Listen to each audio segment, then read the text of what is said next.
Hello, I'm Brian Robertson, and I'm here to tell you about my latest book. It's called A Gordon for Me. It will be out soon, published by Ringwood Publishing in Glasgow. And, of course, I hope you'll all buy it. So that you can recognize it, here it is. Let you see it. That's the cover of the book. I don't have an actual copy in my hand yet, so I can't show you a real book. It's got a title the same as the very famous song, A Gordon for Me. Now, I hereby declare that the song was there first. It's been around for a long time. And I must admit, it was a song I didn't like very much when I was young. We were into the Beatles and that sort of thing. But it grew on me as I got older. And I thought it would be a good idea to name my book after the song. I now live in Australia. You might recognise an Aberdeenshire accent, but I live in Australia now. And my family and I went to work in Papua New Guinea in 1978. Got offered a job in Australia in 1986, and we've been here ever since.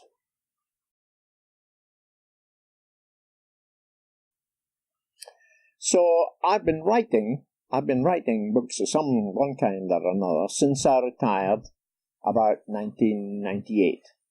First of all, I wrote books for Papua New Guinea, for the schools in Papua New Guinea, textbooks, mostly science. But then recently, I thought, why don't you write a real book then? So I've written 2 or 3 real books, what I call real books, and this latest one is A Gordon for Me. It's a memoir, of course, what the trade call a memoir, and it's a book about my experience in the Gordon Highlanders when I was 18 or 19, 20 years old.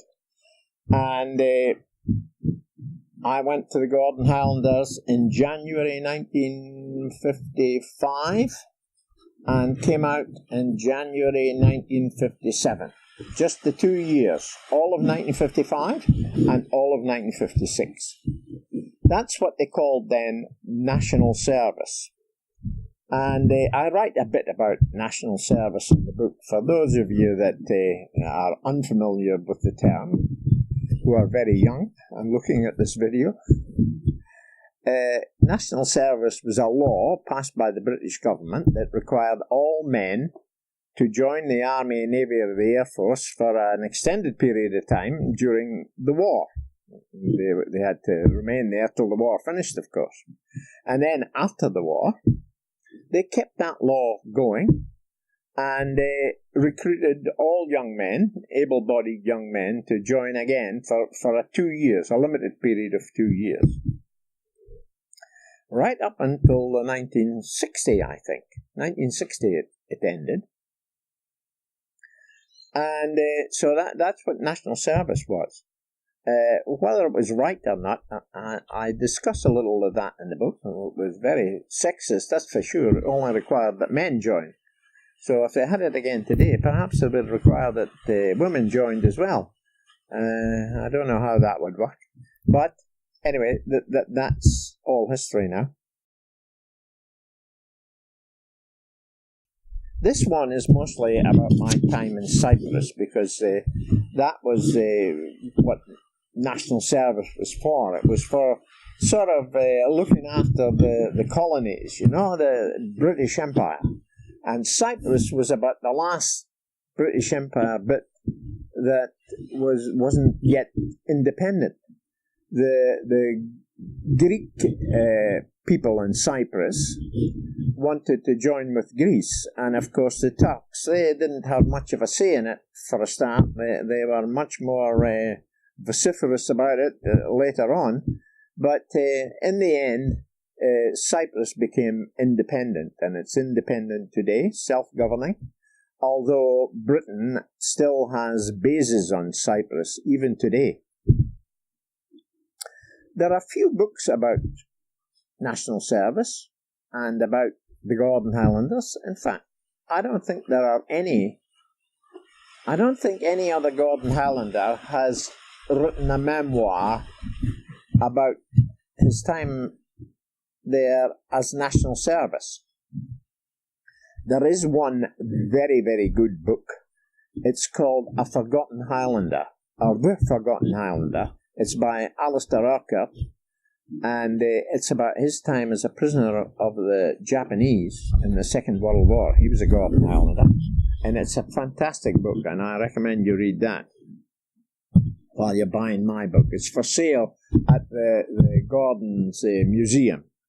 That's one of the places I know it's for sale. My memory and understanding about what happened in Cyprus when I was in the army was from the memory of an 18 to 20-year-old. And 18 to 20-year-olds are not the most sophisticated people you'll meet. And they do what they do, and that's about it. I wasn't thinking deeply when I was in Cyprus, but I've thought deeply about it since.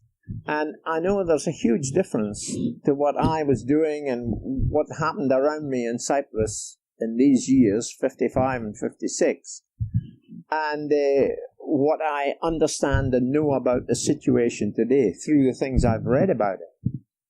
And that was a huge difference. Also, I found that my memory didn't serve me as well as I thought it might. I thought I remembered everything I did, but when I came to started to write the book, there were huge gaps in my memory, and I wasn't very sure if what I was writing actually happened or didn't. So I thought the best thing to do was to get some people that were in the army with me and check out what I'm saying against what they remember. So I did that. And I went to, as you do these days, onto the internet and got in touch with Forces Reunited. And they put me in touch with these blokes. That's the book again. These fellas. Get me organised here. Now, that guy on your left is Norman Kerr. He was the first guy I was put in touch with. Been a friend of mine ever since, and he has a terrific memory. And then the bloke at the top on the right, this one here, his name is Jake Morrison. Jake is from Keith. Sorry, I should have told you that Norman is from Adelaide in Australia. He's an expatriate British like me. He'd been born in Scotland, but he's in Adelaide. I'm in Brisbane. This is Jake. He's from Keith, and he became a policeman after he left the army. And so these two guys were fantastic. This fella down here is Tom Morris. Unfortunately, Tom died just about a couple of months ago. But he too was with me all the way through my writing of the book, and was a great help. And the other fellow that you see there, this one here, have a good look at him now. That's me. Now, what would you say? I haven't changed a bit, have I? Well, maybe. I would like to think so, but... Okay, so that's who was involved, well, deeply involved in the writing of the book. Also involved was my very great friend, Corporal Kevin Taylor. And I've known Kevin all my life, and he was the one and only friend that I had in the Gordon Highlanders that I kept in touch with throughout the years, throughout all my travels and everywhere. So what can I say? What I can say is thank you very much for thinking about buying the book.